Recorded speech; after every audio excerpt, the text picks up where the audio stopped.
तो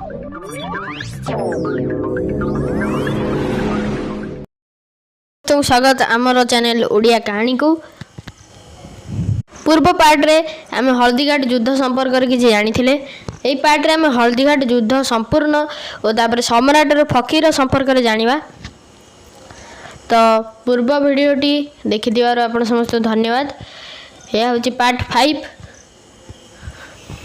ध्यान देकी शुणु श्रोता बंधु, मु पूर्व पार्ट रो शेष धाड़ी आरंभ करुँची।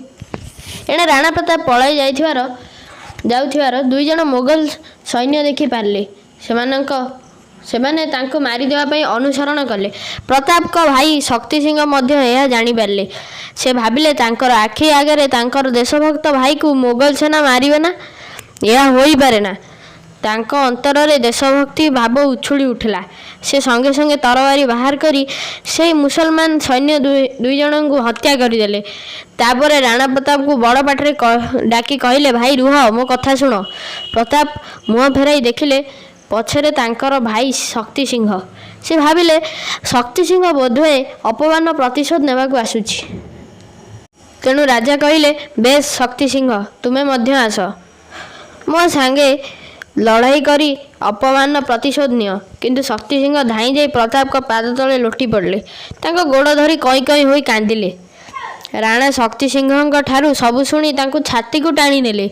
बहु दिन पर दुई भाई पुणी एकत्र होई गले। चेतक सेतेबेला को खूब थकी पड़ी थाए। बाटरे गोटाए नाळ पड़ला। से नाळ डेई आरपटे पड़ी चेतक प्राण हाईदेला। ता मृत्यु रे राणा खूब दुखित हेले। तार स्मृति रक्षा पाई से स्थान रे गोटे स्मृति स्तंभ तैयारी करदेले। सम्राटर फकीर।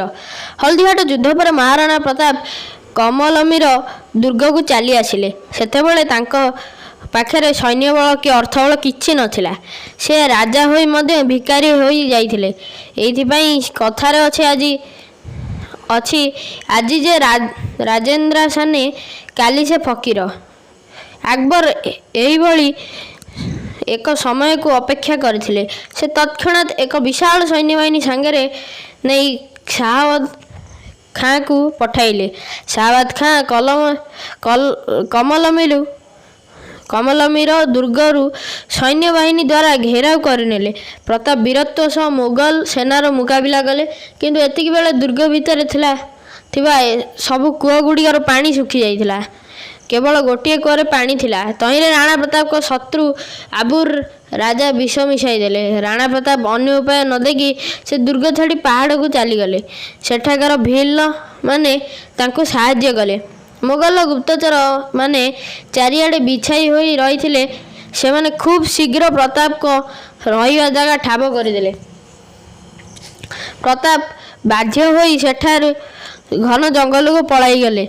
दिने से निजर स्त्री एवं पिलांक सह गछ मूले बसिचंती। हठात गोटे भील आसी खबर देला, महाराज मोगल सेना आसी गलेनी, आपण निजको रक्षा करंतु। महाराणा से भील हातरे निजर स्त्री आ पिला को समर्पी देई निजे मुसलमान सेना संगे लड़िया पई प्रस्तुत हेले। भील महाराणा संतान को गोटे टोकई रे पुरई देई घन जंगल रे गोटे गछरे झुलाई रखी निजे पहरा देला। मोगल सेना चली जा परे महाराणा फेरी आसी निज पिलांकु एपरी अवस्था देखी दुखरे भांगी पड़िले। तांको आखिरु टोपा टोपा लुह झरी आसिला।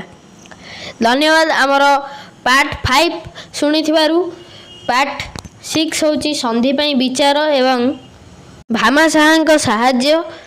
तो भिडियोटी को ये ऑडियोटी को शुणी थिबारु आपण समस्त को धन्यवाद। पार्ट 6 शुणिया पई आपण समस्त को अनुरोध। धन्यवाद श्रोता बंधु।